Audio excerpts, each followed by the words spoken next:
तो हमारी बात ये चल रही थी कि कितने स्टूडेंट्स ऐसे हैं जो एक थोड़े से मुश्किल कॉन्सेप्ट इस मुश्किल कॉन्सेप्ट को लेके थके हैं कि एंजॉय कर रहे हैं। अब अगर आप एंजॉय कर रहे हो तो बहुत अच्छी बात है, लेकिन अगर आप थके हो तो आप उसको बार बार करो। मैं एग्जांपल देता हूँ, मेरा कोई लॉ का बैकग्राउंड नहीं है, लेकिन मैं अल्हम्दुलिल्लाह अभी तो फिलहाल बहुत अच्छा लॉ पढ़ाता हूँ। ये एक्सपीरियंस हुआ मुझे, मैं तहसीलदार की भी हमने तैयारी करवाई, हमने एसडीईओ की भी तैयारी करवाई, सब डिविजनल इन्फोर्समेंट ऑफिसर। तो आप यकीन करें, जो लॉयर्स थे उनको भी इतने सेक्शंस तैयार नहीं होंगे जितने मेरे स्टूडेंट्स को थे। इतने भी सेक्शंस उनको भी तैयार नहीं होंगे। तो हमने अपने स्टूडेंट्स को सेक्शंस वाइज तैयारी करा दी। जब उनसे पूछते थे ना, सेक्शन लैंड रेवेन्यू एक्ट का सेक्शन 48 क्या है, वो फौरन कहते थे जी पेनल्टी है। सेक्शन 7 क्या है, वो फौरन कहते थे sir classes of revenue officer. ठीक है। तो खैर, तो कैसे पॉसिबल हुआ? मैं एक मरतबा एक सीट्स आई एडमिन ऑफिस कोऑर्डिनेटर की हाई कोर्ट में। 17 स्केल की सीट थी, admin office coordinator, high court इतना बड़ा इदारा होता है। मुझे क्रेज हुआ कि यार मैं इसकी तैयारी करता हूँ। ये अलग बात है कि मेरी सीएसएस की अटेम्प्ट उसकी वजह से खराब हो गई, लेकिन मुझे क्रेज हुआ। मैंने कहा चार पेपर हैं, तैयारी करते हैं, हाई कोर्ट का मेंबर बन जाएंगे, मजा आएगा। तैयारी शुरू की। उसमें जो लॉ के सब्जेक्ट जब पढ़ने लगे, आप यकीन करें, वो कोई 1800 का कोई एक्ट थे, कोई पांच छह थे, उसकी बुक्स समझ लें, कोई थोड़े थे कोई ज्यादा थे। आप यकीन करें, एक एक पैराग्राफ का एक एक सेंटेंस, को अंग्रेज दौर के लॉज थे वो, एक एक पैराग्राफ का एक एक सेंटेंस जब मैंने पढ़ना शुरू किया तो मेरा सर फटने लग गया। मेरा सर फटने लग गया। मैं वहां पे हमारे ऑफिस के पीछे था सेशन कोर्ट में, वहां गया, एक बंदे को अपना उस्ताद बनाया, और उस्ताद बना के जी मैंने पढ़ना शुरू कर दिया। और वाकई मेरा सर, वाकई लिटरली मुझे मेरा सर फटने लग जाता था, क्योंकि मुझे कुछ समझ ही नहीं आता था, ऊपर से क्रेज। तो क्या हुआ, मैंने मैं डेली वॉक के लिए जाता सेशन कोर्ट। एक 1 किलोमीटर का डिस्टेंस था। अब मेरी वॉक भी हो जाती थी, और मैं सेशन कोर्ट जाके कहता था कि यार ये मैंने इसके हाई कोर्ट में मैंने, ठीक है, इसका जो हायर इदारा है वहां पर मैंने एडमन की जॉब लेनी ही लेनी है। वहां जाके मैं खड़ा होता, वहां के वो जो इश्तिहार लगे होते थे लॉयर्स के, जजेस के, ये बस, तो वहां मैं खुद को अंदर वो इंस्टॉल करता था, एनर्जी लेके आता था, यार देखो क्या प्रोटोकॉल है, क्या मजा है, कितनी रिस्पेक्ट है। और मैंने उसको इतना पढ़ा उन लॉज को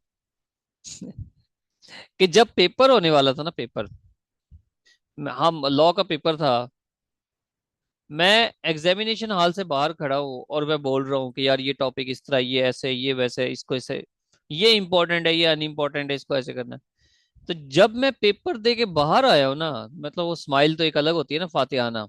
तो स्टूडेंट्स बाकी ये कहते हैं, आपको पेपर पता था क्या? क्या आपको पेपर पता था? मतलब आप ऐसे बोल रहे थे, जो कुछ आपने बोला वो पेपर में आया हुआ था। इतनी practice.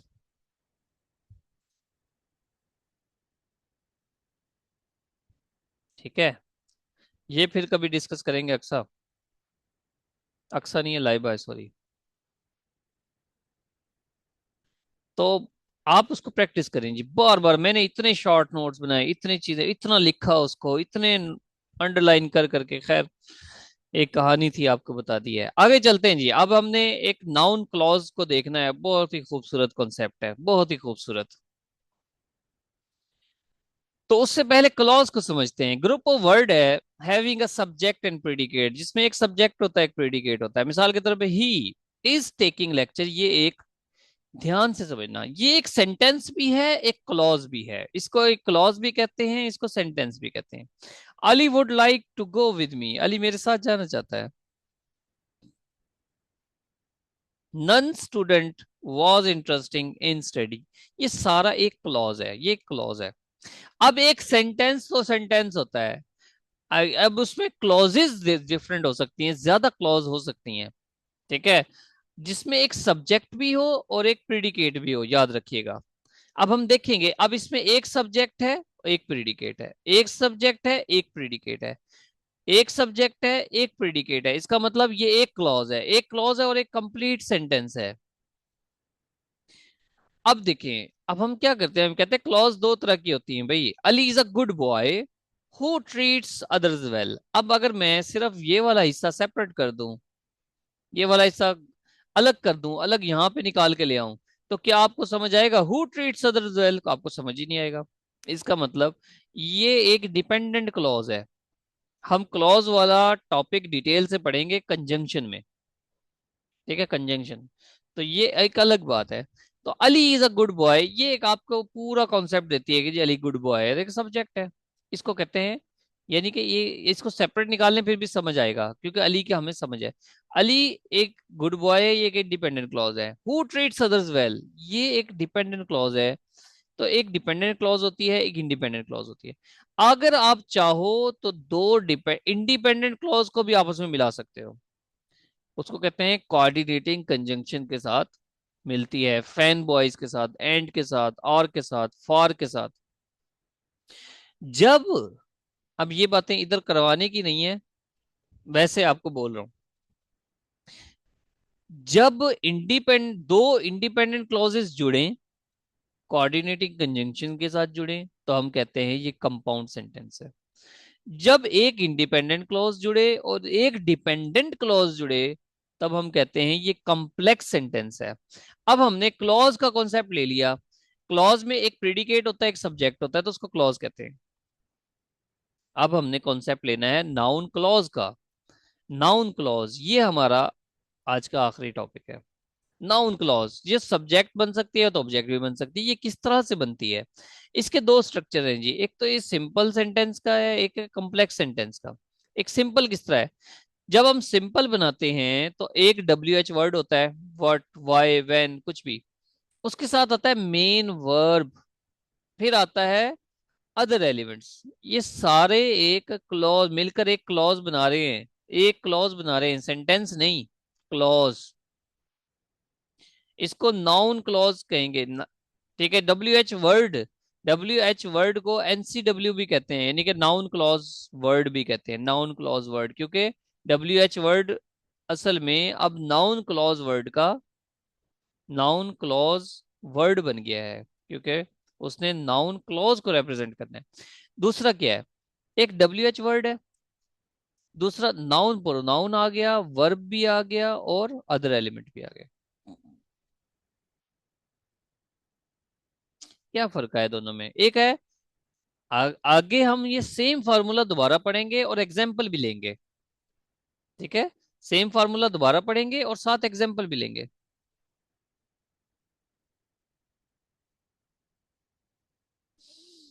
W H word, noun pronoun, इसमें बस नाउन और प्रोनाउन का इजाफा है, ठीक है। सिंपल में क्या होगा, नाउन प्रोनाउन नहीं है। कॉम्प्लेक्स में क्या होगा, नाउन प्रोनाउन आ जाएगा, फिर वर्ब आ जाएगा, अदर एलिमेंट्स आ जाएंगे।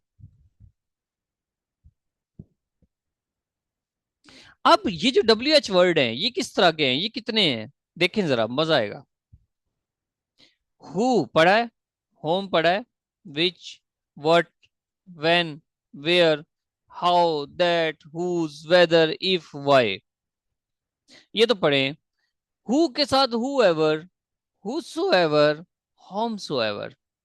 होम, ठीक है, इधर ही आ गया। Which ever, which so ever, ठीक है, इधर। Whatever, whatsoever, फिर whenever, whensoever, wherever, wheresoever. ये सारे डब्ल्यू एच वर्ड हैं, और इनको आप नाउन क्लॉज वर्ड भी कह सकते हो, जब आप नाउन क्लॉज बनाने के लिए इस्तेमाल करते हो। अब आपका सवाल होना चाहिए कि सर ये ठीक है, हमें ये बताएं कि हु क्या है, हु एवर क्या है, हु सो एवर क्या है।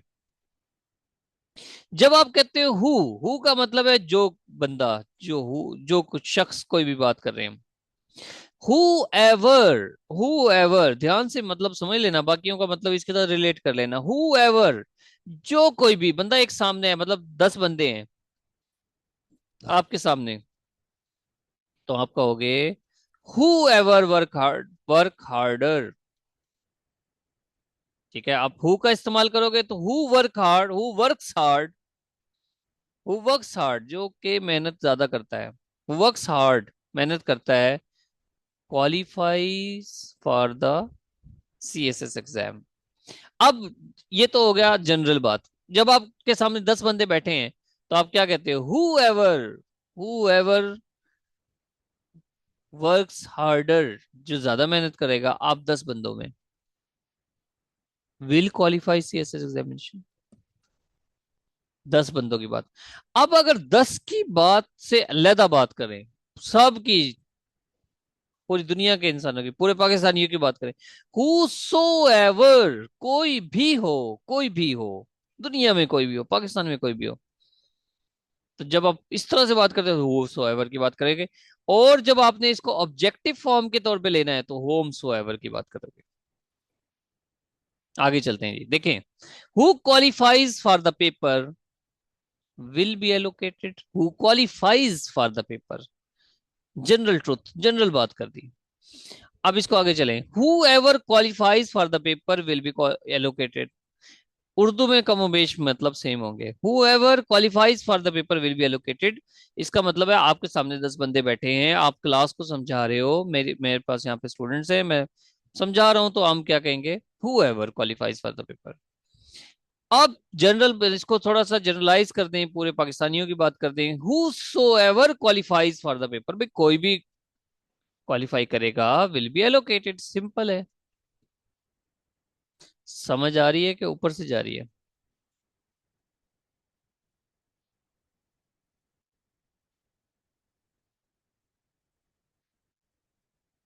हाँ भाई, थक तो नहीं गए हो?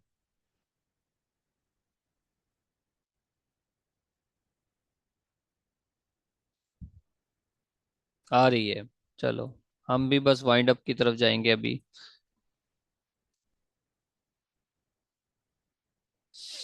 अब चलते हैं, अब प्रैक्टिस करते हैं जी, अपने स्ट्रक्चर को देखते हैं। हमने एक पढ़ा था कि WH वर्ड आता है, उसके साथ मेन वर्ब लगाते हो, अदर एलिमेंट लगाते हो। याद रखें, हम स्ट्रगल क्या कर रहे हैं, हम अपने सेंटेंस को खूबसूरत बना रहे हैं। जो सेंटेंसेस हमने लिखने हैं ना ऐसे में, उनको खूबसूरत बनाना सीख रहे हैं, उनको एडवांस बनाना सीख रहे हैं, उनकी लेंथ बढ़ाना सीख रहे हैं। ये हमारा पर्पज है। ठीक है, याद रखें जी, if why is clear how is easy. अगर आपका वाई क्लियर है तो आपको हाउ आसान है। 80% आपका वाई होता है, 20% हाउ होता है। जब भी आप पढ़ने लगो, स्टडी करने लगो, लेक्चर लेने लगो, सुनने लगो, बुक पढ़ने लगो, तो आपके जहन में आपका वाई क्लियर होना चाहिए कि पढ़ क्यों रहे हो, लेक्चर क्यों ले रहे हो। ठीक है, कल हमारे पास एक स्टूडेंट आए हुए थे, तो वो FSC हुई है उनकी, कहते सर मैंने CSS करना है, मैं इसलिए आपकी क्लास में आया हूँ। तो हमें हमें सलाम किया उसको, भाई सल्यूट है। Structure 2, WH word, noun pronoun add किया, वर्ब ऐड किया, अदर एलिमेंट किया। अब इनसे जब हम सेंटेंस बनाएंगे ना, मजा आ जाएगा। देखो जी, स्ट्रक्चर 1 है, WH वर्ड, मेन वर्ब और अदर एलिमेंट। स्ट्रक्चर देखो, ये सारा स्ट्रक्चर सेंटेंस का नहीं है, ये है नाउन क्लॉज का structure. WH word who, main verb wants, other elements to meet you. Who wants to meet you, ये एक नाउन क्लॉज है, ये आपका सब्जेक्ट भी है। सब्जेक्ट के फौरन बाद क्या लगाते हैं, वर्ब या helping verb. Who wants to meet you will be rejected. Translation क्या बनेगी, who wants to meet you, जो भी तुमसे मिलना चाहता है उसको रिजेक्ट कर दिया जाएगा। Who whoever whoever wants to marry you will be rejected. क्या, who wants to meet you will be rejected. आपको ये स्ट्रक्चर समझ आ गया, ये स्ट्रक्चर समझ आया है? Who wants to meet you, ये क्लॉज किस तरह से क्लॉज बनी है और किस तरह से इसने सेंटेंस को खूबसूरत बनाया है। नेक्स्ट स्ट्रक्चर पे जाते हैं, WH वर्ड, फिर नाउन प्रोनाउन ऐड करेंगे, वर्ब ऐड करेंगे और अदर एलिमेंट ऐड करेंगे। WH word, whomever, whomever, कोई भी। Noun pronoun you, who, whomever you want, verb आ गया। Other element to, whomever you want to meet, तुम जिससे भी मिलना चाहो, विल बी रिजेक्टेड, तुम्हें नहीं मिलना दिया जाएगा भाई। ये आपका सब्जेक्ट है, आपने यहां पर सब्जेक्ट बनाना सीखा है। ये सेंटेंस का बाकी हिस्सा है और ये सब्जेक्ट है। इस सब्जेक्ट को आप नाउन क्लॉज भी कहते हो। Whomever you want to meet, तुम जिससे भी मिलना चाहो, ऑब्जेक्टिव फॉर्म आ गई, विल बी रिजेक्टेड।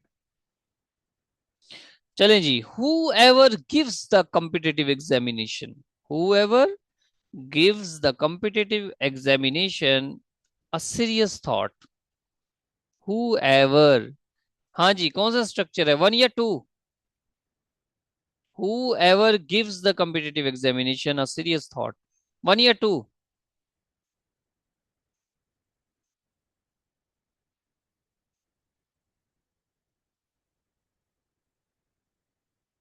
मक्की कहते हैं जी 2 है। और कौन कहता है जी 1 है, 1 कौन कहता है? खतीजा वेरी गुड, मक्की वेरी गुड, शाबाश।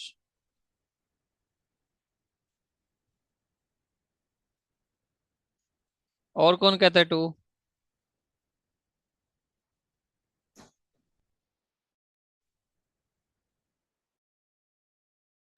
और कौन कहता है जी 2 है?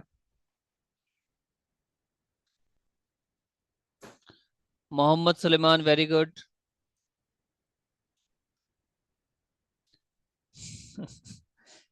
ओए खुदा का खौफ करो, ये 1 है, लिखा हुआ भी है 1। हमारे मुल्क का क्या बनेगा, हमारे मुल्क के ब्यूरोक्रेट्स ऐसे हैं होने वाले।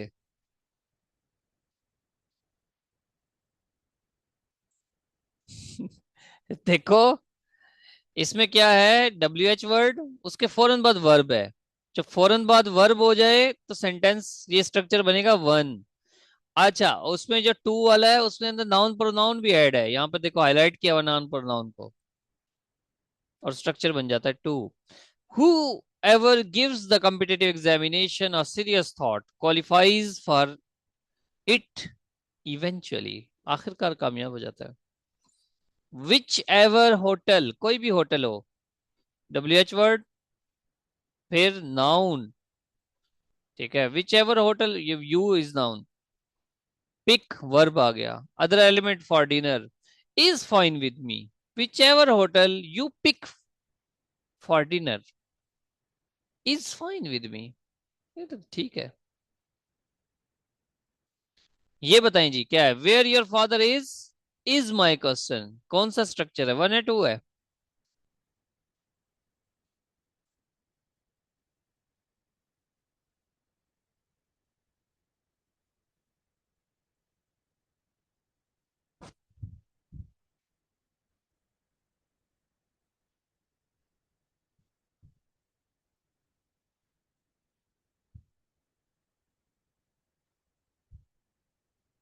हाँ जी, 2 है 2। क्यों? इसमें WH वर्ड भी है, इसमें नाउन भी है, इसमें वर्ब भी है, अदर एलिमेंट नहीं है, कोई बात नहीं। अब देखो, 2 सेंटेंस, ये कोटेशंस इस तरह से बनती हैं। ये भी मजेदार बात है कि जितने स्ट्रक्चर्स पढ़े हैं ना, आप कोटेशंस देखोगे इस तरह से कोटेशन बनी होती हैं। तो आप पेपर में बैठे हो, CSS पेपर में बैठे हो, इस तरह से कोटेशन बना दो, क्लॉज डाल के क्लॉज, वो लगेगा यार ये कोई अलग चीज है ऐसी, जो मतलब किसी बड़े बंदे ने कही होगी। Where your father is my question, your father is my question. तो 2 इज भी सेम आ गए, पूछना जाके किसी MA इंग्लिश से नहीं आएगा उसको, उसको फिर बताना कि ये क्लॉज है। ठीक है, किस तरह से क्लॉज ऐड हुई है। हाँ भाई, कितने स्टूडेंट ऐसे हैं जो शुरू में क्लास में थे और अब जो है ना दरमियान में आए क्लास में?